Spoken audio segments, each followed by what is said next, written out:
soy una amante de la palabra de Dios. Amo la forma como Dios habla. Él habla de diferentes formas y cuando Dios habla, Él transforma aquello a lo que le habla. Lo que parece imposible para nosotros es absolutamente posible para Dios. Dios tiene diferentes maneras de hablarnos. De hecho, la Biblia dice en el Salmo 19, versos 1 y 2, los cielos cuentan la gloria de Dios y el firmamento anuncia la obra de sus manos. Un día emite palabra a otro día y una noche a otra noche declara sabiduría. En el momento que usted se para en el mundo espiritual y le aclara las tinieblas, de aquí en adelante ya no vivo para mí, ahora vivo para hacer lo que Dios quiera. En ese mismo momento el cielo dice: ay, encontré uno, ay. Y el diablo dice: ajá, vamos a ver si es verdad. Y va a comenzar a dispararte con todas las tentaciones que él sabe que en otro tiempo te ponían a comer tierra. Pero cuando él ve que lo que te tumbó antes no tiene fuerza para tumbarte ahora, es ahí donde tú revelas al mundo espiritual y dices: ya no vivo yo, vamos, ahora vive Cristo en mí.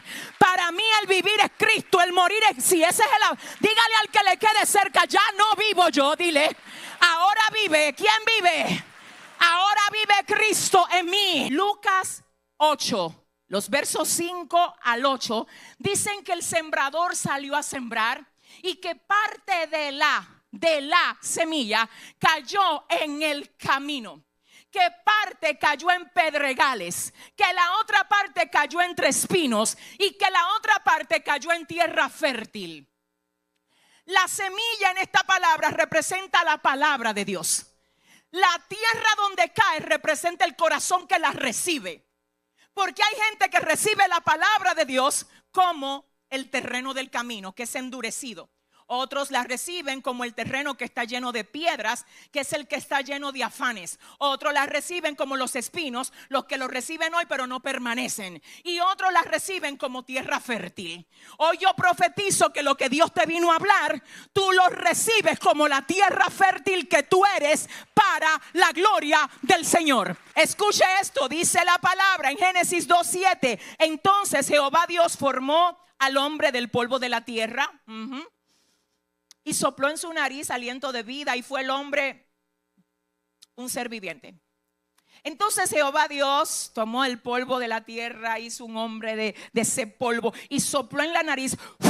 Y cuando sopló en la nariz del hombre, entonces por el soplo de Dios, el barro se convirtió en un ser viviente. Y la Biblia dice que cuando Dios lanza la palabra, la lanza a la tierra, y cuando la tierra recibe la palabra, tiene que producir el efecto que Dios quiere que se produzca en esa tierra que recibe la palabra. Usted y yo somos tierra, somos hechos de barro, somos esa tierra a la que el Señor le habló y la tierra respondió. La única diferencia entre el barro que usted pisa y el barro que usted es el soplo de Dios en nosotros. Ay, Dios. Por eso es que no nos podemos creer demasiadas cosas. De hecho, el término humildad viene del latín humus, que significa tierra. Y literalmente cuando alguien entiende esto, sabe que la humildad no es una elección. La humildad es un derivado de lo que tú eres, del humus, de la tierra. Todo lo que nosotros somos es polvo. Lo que hay dentro de nosotros que vale es lo que Dios sopló ahí. El Espíritu Santo está dentro de nosotros y ese es nuestro mayor tesoro. Tenemos este tesoro en vasos de barro para que la excelencia del poder sea de Dios y no de nosotros. Pero escúchame, cuando nos morimos, vamos todos a la tierra y el Espíritu vuelve a Dios que lo dio. Escucha lo que te dice el Señor: lo mejor que tú le puedes regalar a tu vida es tener un encuentro con quien te hizo antes de que tú tengas que pasar a darme tu informe. Porque por todo lo que nosotros hayamos hecho mientras estuvimos aquí, le vamos a tener que dar cuentas al Señor. Pero la tierra, es decir, nosotros, la hechura, el hombre, la mujer a la que Dios le habla, no siempre responde igual ante lo que Dios le dice. Amigo, la Biblia dice en el libro de los Hechos, capítulo 13, verso 22, que luego de que el Señor desechó al rey Saúl, Dice literalmente esto: ay Dios, quitado les levantó por rey a David, de quien dio también testimonio diciendo: he hallado a David, hijo de Isaí, varón conforme a mi corazón. ¿Cómo era David? Conforme al corazón de Dios. Ahora escuche qué es lo revelador de esto. El Señor dice: Él hará todo lo que yo quiero. Cuando Dios encuentra a una persona en esta tierra que le dice: me encontraste, pero no para decirte que tú hagas lo que yo quiero que tú hagas. No, me encontraste para yo hacer todo lo que tú quieres ver revelado a través de un mortal en esta tierra. Dice la palabra que el Señor halló a David, y lo que resalta de David no era que era hermoso, y era hermoso.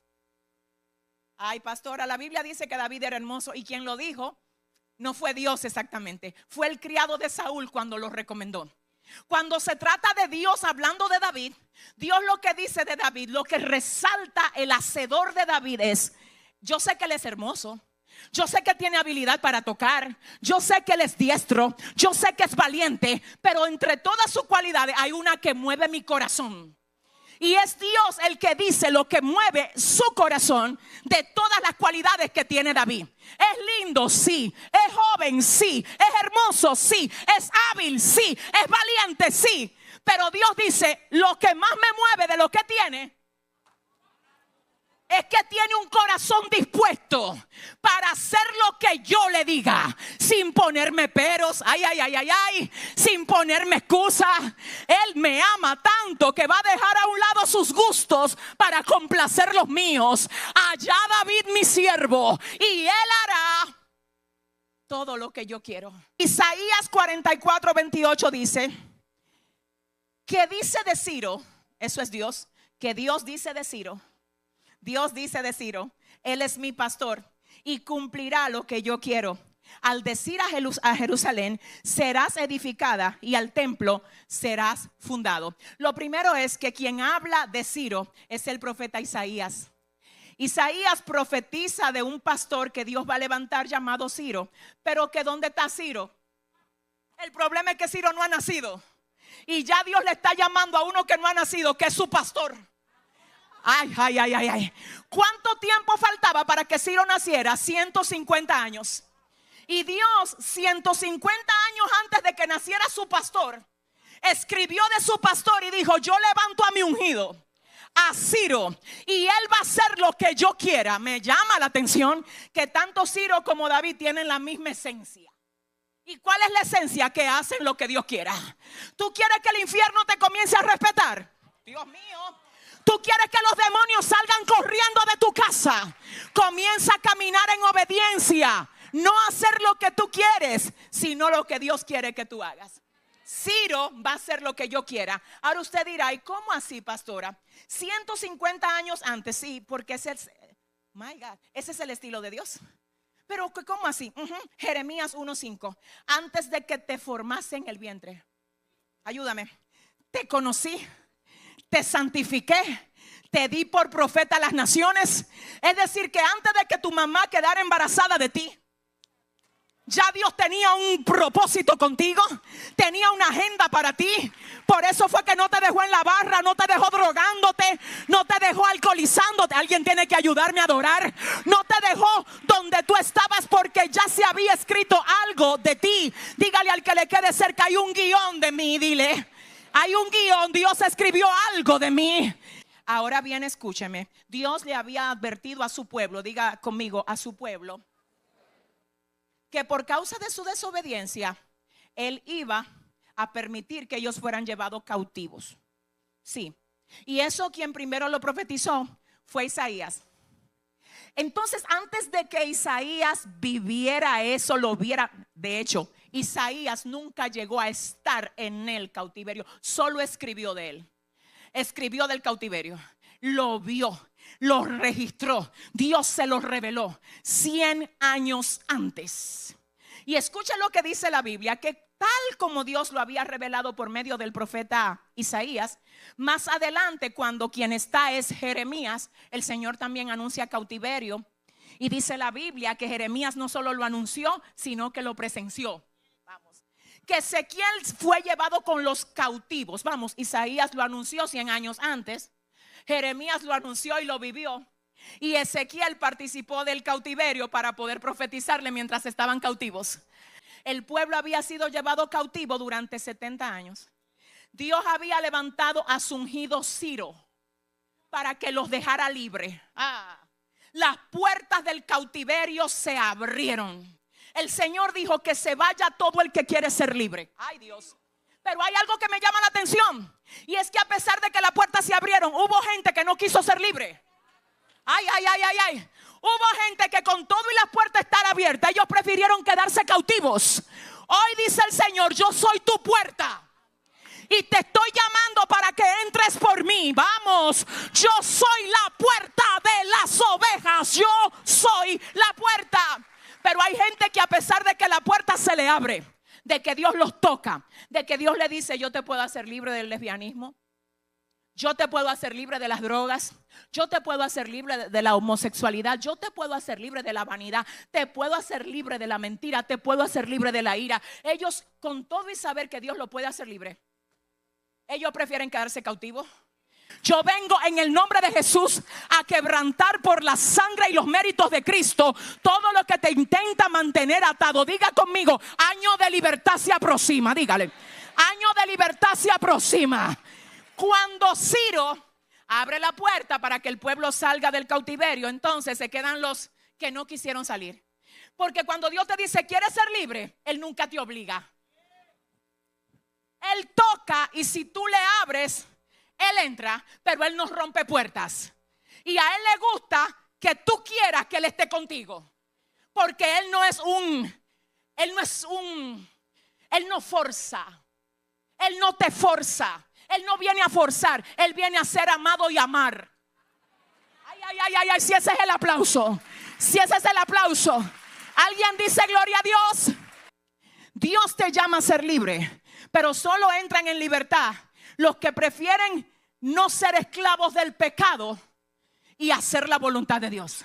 Pero el enemigo te dice: te doy placer para tu carne con tal de que tú me entregues tu alma.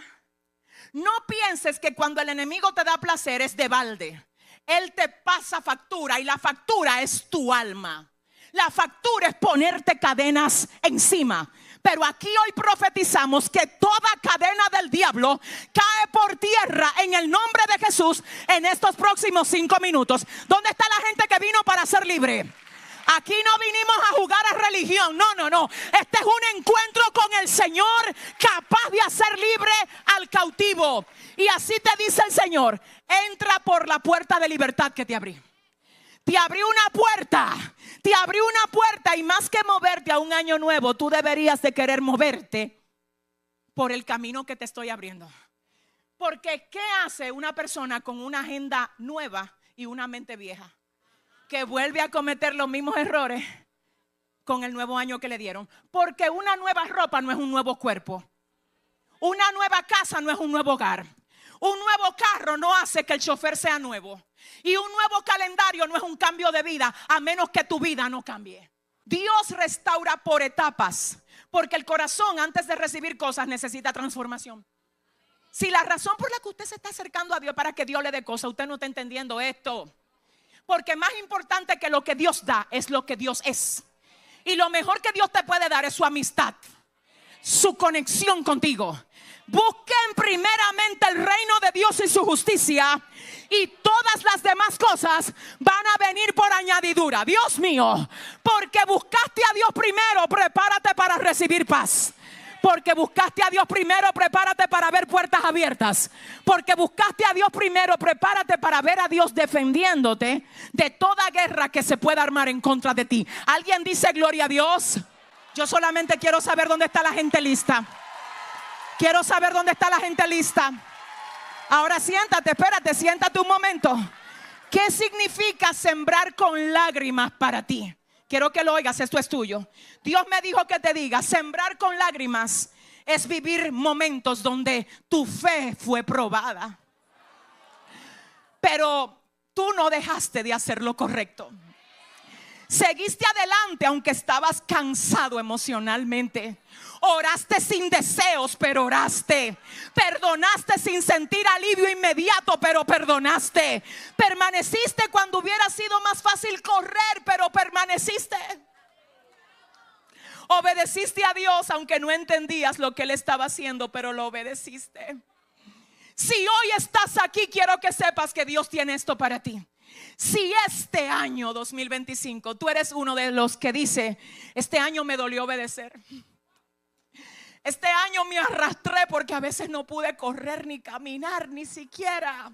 Este año fue duro para mí porque me sentí solo, me sentí que peleaba con demonios frontalmente. Si ese eres tú, ay Dios mío, dígale a dos: si ese eres tú, dile.